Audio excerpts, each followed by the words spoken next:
In this video, we're going to go over the ortho meta pair directors that you need to know when dealing with electrophilic aromatic substitution reactions. So first, let's talk about the strongly activating groups. The first one is the amine, or it could be in this form, NHR. An alcohol is a strongly activating group, or an ether. These strongly activating groups makes the ring more nucleophilic and thus more reactive to an electrophilic aromatic substitution reaction.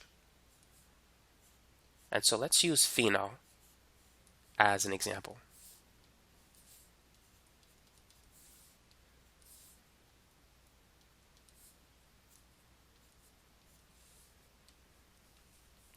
Phenol, the OH group in phenol, can donate a pair of electrons by means of resonance. And so we could put a negative charge on the ortho carbon.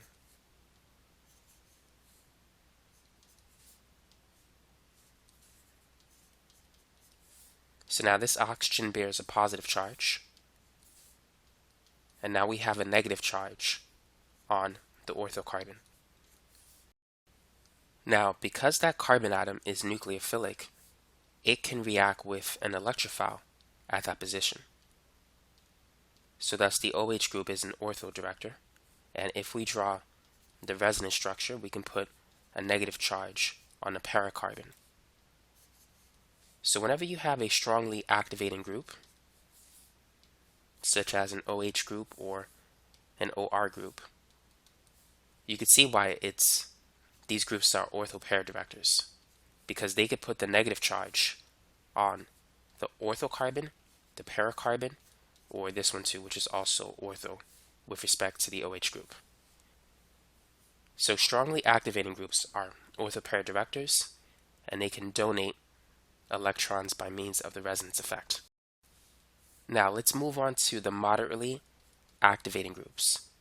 So these include the amide and the ester functional group, where the benzene ring is attached to the oxygen part of the ester. So let's use the ester as an example. So for the moderately activating groups, they can still donate electron density by means of the resonance effect. So therefore, they're going to be ortho para directors.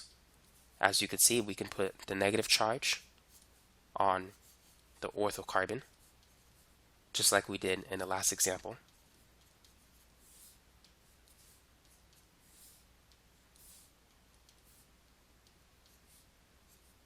Or we could put the negative charge on the paracarbon if we draw the resonance structure.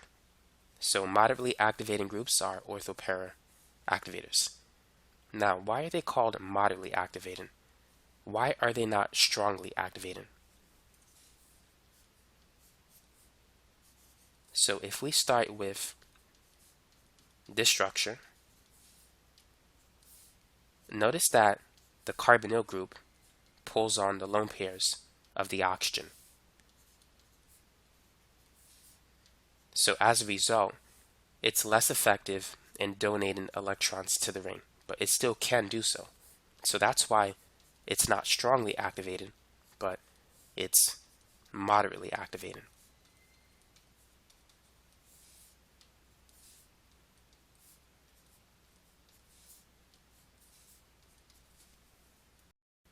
Next on the list, we have the weakly activating groups. These include an alkyl group, or another aromatic ring, or let's say a vinyl group. And so these are weakly activating. Let's focus on an alkyl group, such as a methyl group. So here we have toluene. And the methyl group cannot donate electrons by means of the resonance effect. The carbon doesn't have a lone pair.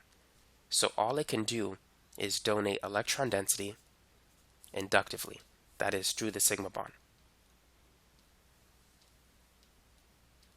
So is the methyl group an ortho group?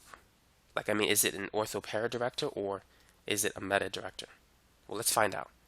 So let's react this with an electrophile. If we put the electrophile, let's say on the ortho carbon, let's see what's going to happen.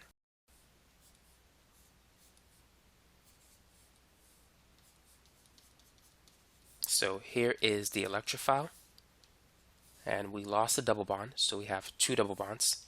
And since we put the electrophile on this carbon, the positive charge has to be on this carbon. So notice that this is the best place where we can put the positive charge on this ring, because that's a tertiary carbocation as opposed to a secondary one. Now, let's say if we put the electrophile in the meta position. Let's see what's going to happen. So here is our methyl group. So this double bond here has been unaffected. Now we're going to lose this double bond. So if we put the electrophile on the right side of that double bond, the positive charge has to be on the left side. Now, let's draw the resonance structure for this carbocation. So we can move this double bond here, giving us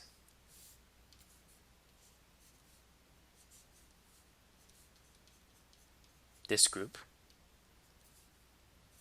And so now the double bond is in this region. And notice that we still have a secondary carbocation. Now let's draw another resonance structure.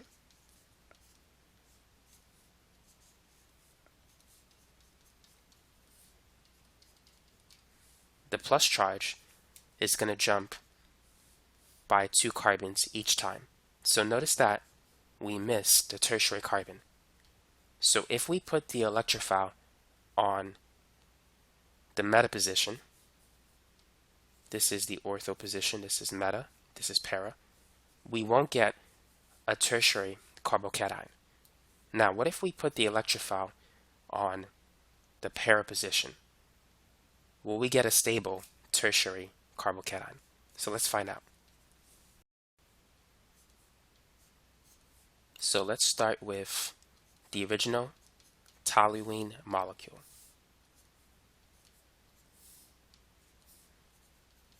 And so we're going to react the electrophile using this double bond.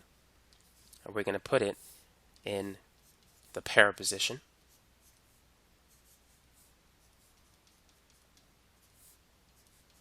So here it is. The double bond on the left and at the top have been unaffected. So if we put the electrophile here, the positive charge has to be on the other carbon. And now let's move this double bond towards that positive charge.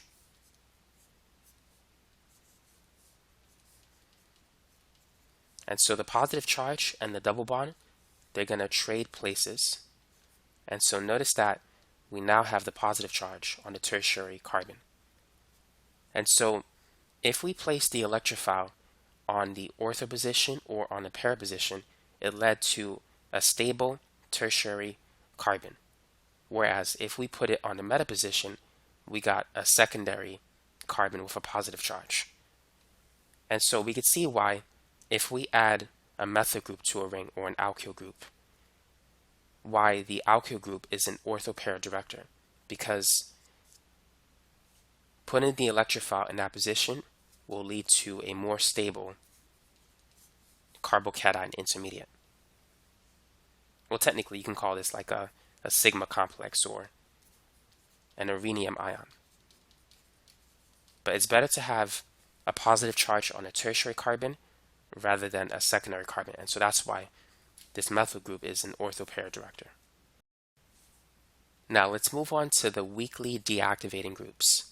So these include the halogens like fluorine, chlorine, bromine, and iodine. Let's use bromine as our example. Now, why are these groups called weakly deactivating? Why do they deactivate the ring? Why do they make it less nucleophilic? The halogens can do two things. First, you need to realize that these atoms are electronegative atoms. And so they can pull electrons away from the ring by means of the inductive effect, that is, through the sigma bond. But at the same time, they can donate electrons to the ring by means of the resonance effect, because they do have lone pairs.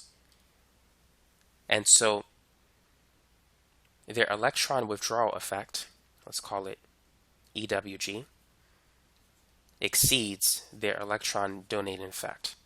So they can behave as an electron withdrawing group and as an electron donating group. So because their withdrawal effect is greater than their donating effect, these are weakly deactivating groups. Now, in the case of a strongly activating group, let's say like phenol, which we used earlier in this video, the oxygen atom is an electronegative atom, and so it can withdraw electrons inductively, but it does have lone pairs, so it can donate electrons inductively. However, this is an activating group, so that tells us that its donating effect exceeds its withdrawn effect. But since this is a deactivating group, its withdrawn effect exceeds its donating effect. And so it's important to understand that concept. But now let's get back to bromobenzene. The halogens, even though they're weakly deactivating, they're still ortho-para directors. And the reason for this is because they have lone pairs, and so they can donate electron density to the benzene ring by means of the resonance effect. In this resonance form, bromine has two lone pairs and a positive charge, but now notice that it puts a negative charge on the orthocarbon, making the orthocarbon more nucleophilic.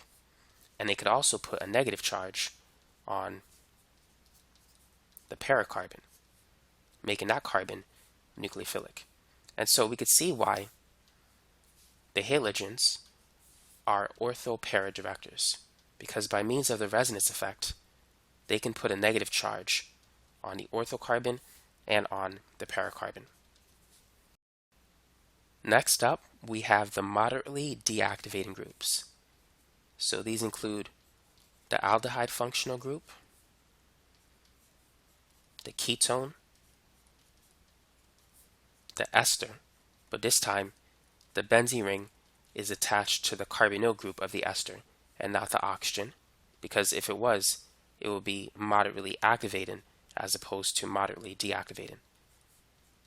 And the other one is when it's attached to a carboxylic acid. So if you have a benzene ring attached to a carbonyl group, as you can see in most of these cases, it's a moderately deactivating group.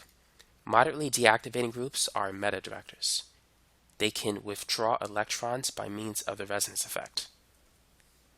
Next up, we have the strongly deactivating groups, like the nitro group, cyanide, a nitrogen with 3 R groups and a positive charge, or the sulfonic acid group. And so these can also withdraw electrons by means of the resonance effect, and so they're meta-directors. Now let's use NO2 as an example.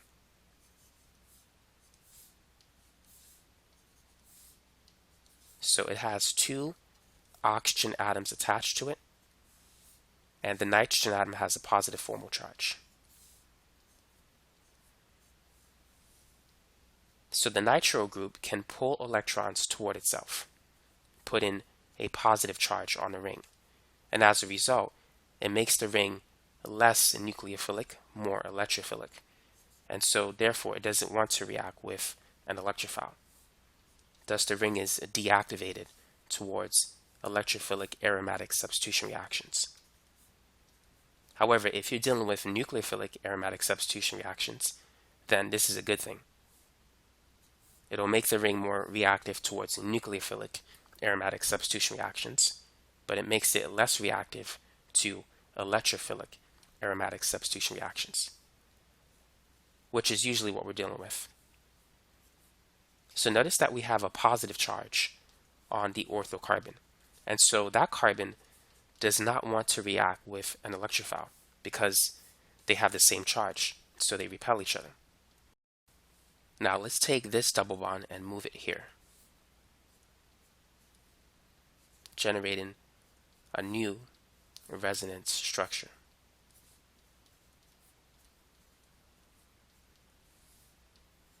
So notice that the positive charge is on the paracarbon, So both the ortho carbon and the para carbon, they're electrophilic.